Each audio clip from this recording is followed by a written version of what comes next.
बहुत सारे बच्चे अपने सीवीटी के फॉर्म में कुछ ऐसी गलतियां करते हैं जिससे उनका फॉर्म ही रिजेक्ट हो जाता है।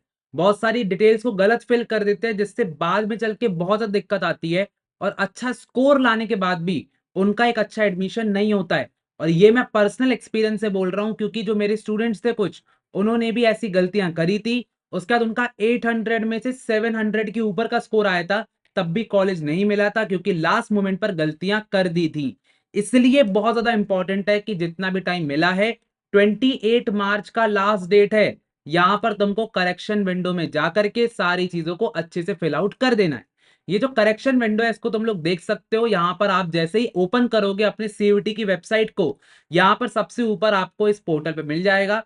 इस पर आपको क्लिक करना है, लॉग इन आईडी पासवर्ड डालना है, सारी की सारी चीजें आपको इसी पोर्टल पर मिल जाएंगी। आप सब कुछ चेंज कर सकते हो, लेकिन एक कंफ्यूजन आता है भैया कि क्या-क्या चीजें चेंज कर सकते हैं, क्या-क्या नहीं चेंज कर सकते हैं। तो चलिए उसके ऊपर भी बात करेंगे। अब सबसे पहले यहां पर दिखा देता हूं मैं आपको कि ऑफिशियल नोटिफिकेशन आ चुका है जहां पर सीधा-सीधा बोला जा रहा है कि 28 मार्च को 11:50 पर यह वेबसाइट बंद हो जाएगी। मतलब कि बहुत ही कम टाइम बचा, 27 हो गया, कल का ही दिन है और कल साइट जो है वो डाउन हो जाएगी। ठीक है, कल साइट चलना एकदम से बंद हो जाएगी, इसलिए आज के दिन ही आपको अपनी सारी चीजों को करेक्ट कर लेना है।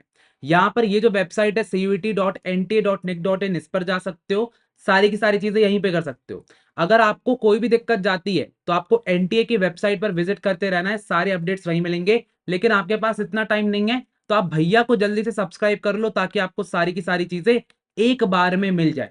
अब आप एक बहुत बड़ी गलती कर रहे हो जिसका नाम है सीयूईटी की प्रिपरेशन में सिर्फ और सिर्फ 30 डेज बचे हुए हैं और 30 डेज में हमको 800 में से 750 प्लस का स्कोर लाना है ताकि हमको एसआरसीसी, हिंदू, हंसराज जैसे बड़े बड़े कॉलेजेस मिल सके।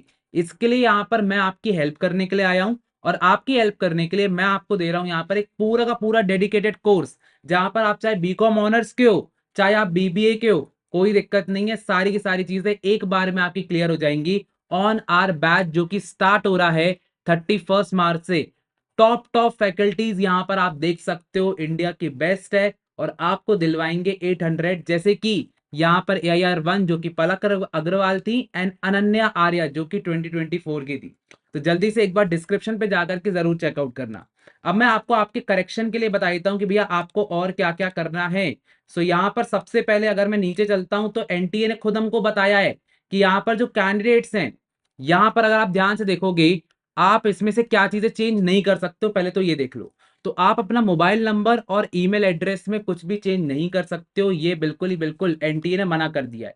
ठीक है, यहां पर कुछ भी चीज चेंज नहीं हो पाएगी, तो ये भी नहीं कर सकते, ये भी नहीं कर सकते। फिर थर्ड चीज आती है आपका एड्रेस। एड्रेस जो आपका परमानेंट हो चाहे प्रेजेंट हो, अब वो चेंज नहीं कर सकते। तो आपको जो सेंटर मिलता है वो आपको आपके परमानेंट और प्रेजेंट, बेसिकली प्रेजेंट एड्रेस के बेसिस पर मिलता है, तो अब वो तो चेंज नहीं हो सकता है। कॉन्टैक्ट नंबर अगेन आप चेंज नहीं कर सकते हो, यानी कि जो आपने बेसिक कॉन्टैक्ट डिटेल्स दी थी वो यहां पर चेंज नहीं हो पाएंगी।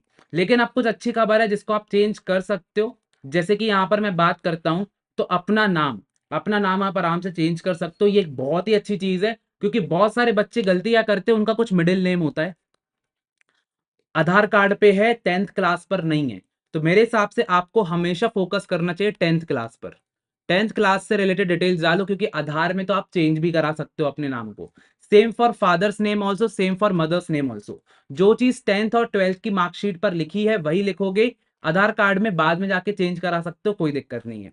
उसके बाद फिर अगर मैं आगे बढ़ता हूं तो यहां पर आता है आपके 10th के डिटेल्स और 12th के डिटेल्स, बहुत इंपॉर्टेंट है क्योंकि अगर आगे जाकर के वेरिफिकेशन हुआ तो सबसे पहले यही चीजें देखी जाती है। ठीक है, अगर क्या हुआ होता ही है। डेट ऑफ बर्थ तुमको सही लिखना है, किसी और की मत लिख देना। उसके बाद फिर जेंडर हो गया, ये तो तुमको पता ही होना चाहिए, सही लिखना है। उसके बाद फिर कैटेगरी आपकी हो गई, किस कैटेगरी से हो।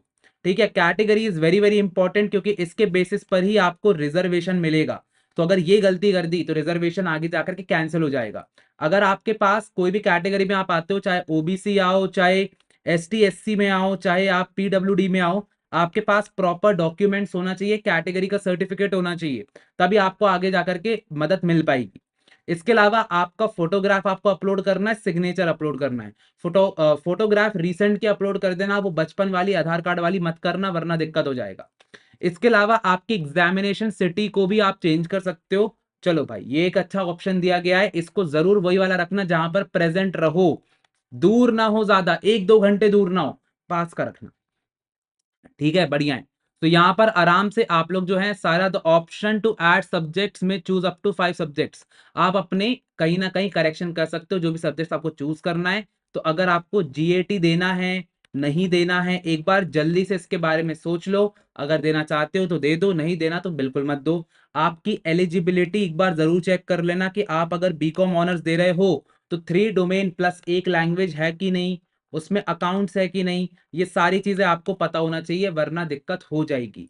ऐसे ही इंपॉर्टेंट अपडेट्स के लिए जल्दी से भैया के वीडियो को लाइक कर दो। एंड यहां पर ऐसे ही करके मेरा ये जो सपना है वो तुम्हारा ही सपना है कि मैं तुम्हें एसआरसीसी तक छोड़ करके आऊंगा और ऐसे डीयू के जितने भी कॉलेजेस हैं उस पर तुम्हें एडमिशन दिलवाऊंगा। तो बस तुम्हें कुछ नहीं करना है, भैया के साथ जुड़े रहना है, सारी सारी अपडेट्स भैया तुम्हें देते रहेंगे। इसी के साथ मिलते हैं नेक्स्ट वीडियो में, तब तक के लिए ऑल द बेस्ट। मिलेंगे तुम्हारे ड्रीम कॉलेज के साथ।